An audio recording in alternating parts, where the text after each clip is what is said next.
It will come across as if the Gencos may be working at a higher capacity than the transmission end. So when that happens, you won't have that capacity to evacuate what has been generated, would you? Well, I've had that being said, but the mere fact that people have infrastructure and don't have light means that they have transmission capacity to receive light. Well, I mean, in terms of the investment in the transmission end, yes, because the FG is handling that bit. They didn't let that go. I think it's just the generation and I think distribution. Distribution, yes. So the transmission is still handled by the federal government. Yeah. So now that that has been privatized and so much investment coming in, can we say the same thing for transmission? Well, that's an interesting question, and to be honest, that's also been a thought at the back of my mind.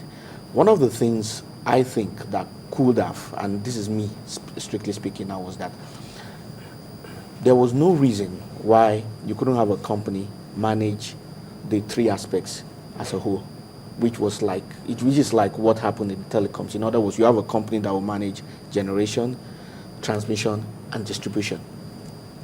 So they are totally responsible for their failings, and they don't have a capacity to pass buck.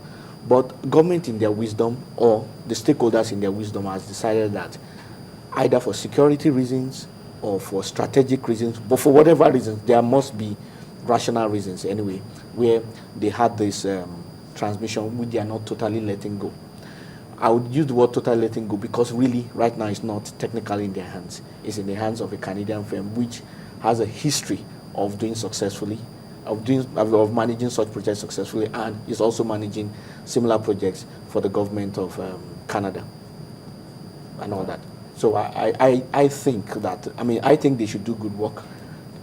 All other things being equal, that is, they are not having hindrances and all that. I also understand that the transmission company has a board of directors which they are responsible to. So, pending when we have complaints for them, we should just assume that that is working and that is working well. But what has just happened now is that they have not really started work. That's just the fact of the matter. One of the things you talked about is that entrepreneurs have creative ways of getting around rules, so to speak. But in this particular challenges, well, in this particular sector, which is going to be regulated, even the price of electricity is already being regulated. How do you see them beating that? Because we're already beginning to hear complaints of how the pricing as it is currently is not favorable to them, and that it doesn't exactly encourage or will not even help them meet even the cost of production. First of all, the concept of a totally unregulated market is a myth. Every industry has regulation, every. And the issue is about the style of regulation and the level of regulation. Because electricity and energy at this stage can be very political in terms of its implications, they can't simply allow it to run wild. That is my own thinking, and that's why I think it should work. The entrepreneurs will be given a leeway in which they will make some profit. They may not make the kind of profit that they want, but it's not good. They're not going to make a loss. Do you think that is profitable as it currently stands? By your own calculations from what you see on the ground, do you think that they will be making any profits right now? Or do you think that they will still be struggling? They should. If I do the maths, it's not looking rosy, but it's not exactly like it's a loss. And I'll say this: we did a survey, a feasibility study for a particular company about 4 years ago, and they were looking at some of the southwest regions, and we went to what was then PHCN in Abeokuta, and we found out that as at that time they were generating, I think, almost 100 megawatts, and their income at that time was like 80 million naira per month. And that was combined with the lapses of government, combined with the inefficiencies of collecting the funds, combined with the people that are giving certain amounts of money and don't, with all the inefficiencies. So how much of that turned to profit, I really don't know, because we didn't go that far. But it wasn't exactly a loss. In that sense, because one of the areas where consumers feel shortchanged is where they have to pay for electricity they never consumed. And it would seem that that is, that has not been addressed, at least by the people in the distribution companies, because they believe that, one of the areas where they can begin to feel the impact of, government's reforms in that particular sector is if they're paying for electricity that they consume. But it would seem that there is a reluctance by the distribution companies to quickly effect the distribution of prepaid meters to consumers. Do you think that's one of the creative ways they're going about these things? You have to chuckle. I mean, to be honest, an entrepreneur is a capitalist. We shouldn't expect mercy from them, but that's why there's regulation. I know for a fact that the NERC makes a boast of being responsive to every complaint that they receive. Sometimes one of the challenges we have as Nigerians is that we do not believe in the system to work. Like there's the Freedom of Information Bill. Very few people have actually tested the law in terms of extracting information from people. The NERC claims... Those who have tested it have also seen a deliberate part on the authorities to... Some of them withhold this information. You have to even go to court. Yes, exactly. And then they tell you, no, this is not domesticated here. You can't access this. So that's why some of them are skeptical about most of these policies when they come through. You see, systems don't change overnight. The mere fact that you challenge the system and the system fought back doesn't mean you should stop challenging. When you continue challenging, after a while, they get used to it and they get to know the fact that people are going to demand this information, and then the whole system improves. I mean, laws are there. I mean, take for example tax laws. One of my first job was in KPMG, and I remember that tax consultants, one of the things they did was to advise people not on evading tax, but avoiding tax. Evasion is the one that is against the law, but avoidance is the one that is within the law. In other words, they look at loopholes within the tax laws to enable you to reduce your tax. It's legal. These people who don't want to release information will look for ways within the system, within the loopholes within the system, to block you from receiving it. It is now incumbent upon us who want a free society to push it and ensure that we extract that information. That's the perfect truth. Now, there's NERC. You put a complaint to them. You write an official letter. When they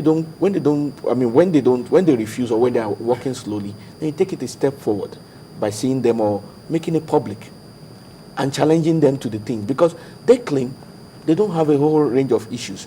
There was somebody that complained, I think it was at Ikota, and they made a whole big issue out of it. They brought the people there, they invited them to Abuja, and all that. There's also the Public Complaints Commission that is there. There is the, there are a few agencies that people can use, which people never use.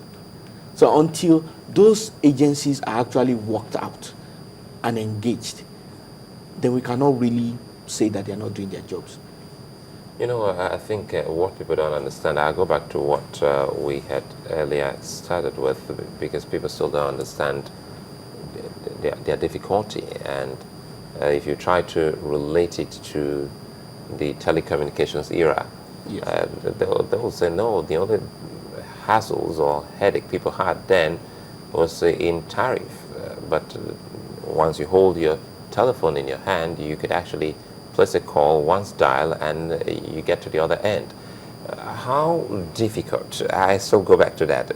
Is it a case of funding, or a case of inadequate availability of gas, or something we don't understand in your whole study of this situation? Well, a generation capacity is a generation capacity. It's similar to, how I put it. Okay, let's make a comparison with the broadcast industry. We're generating content now, and then it's going to be transmitted, and then people are going to receive. Now, if there isn't the capacity to generate content, there's simply no content. You can transmit blank, all you ever want, but once the content is not there, it's not there. Now, it takes certain amount of time and certain amount of money to generate content, or in this case, electricity. I think the rule of thumb is between $1 and $1.2 million per per megawatt in terms of cost.